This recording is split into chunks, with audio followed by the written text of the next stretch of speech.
বৃষ্টি এক আল্লাহর বিশেষ নেয়ামত। আর এই বৃষ্টি যখন পড়ে জমিনে, তখন জমিন তার যৌবন ফিরে পায়, আর জমিনে ফসল ভালো হয়, আর পরিবেশও দূষণমুক্ত হয়ে যায়। আর এই গরমের পরে যখন এরকম বৃষ্টি হয়, তখন মানুষও অনেকটা স্বস্তি পায়। মানুষ খুব আনন্দ পায়, পশু পাখি সবাই আনন্দ পায়, এই বৃষ্টিকে সুন্দর করে উপভোগ করে।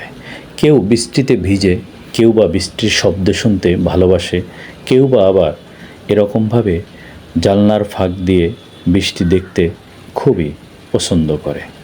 আমি বৃষ্টি খুব ভালোবাসি।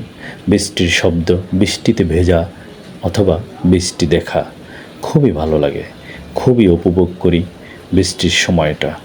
আপনি বৃষ্টির সময়টা কিভাবে উপভোগ করেন অবশ্যই কমেন্ট করে জানাবেন।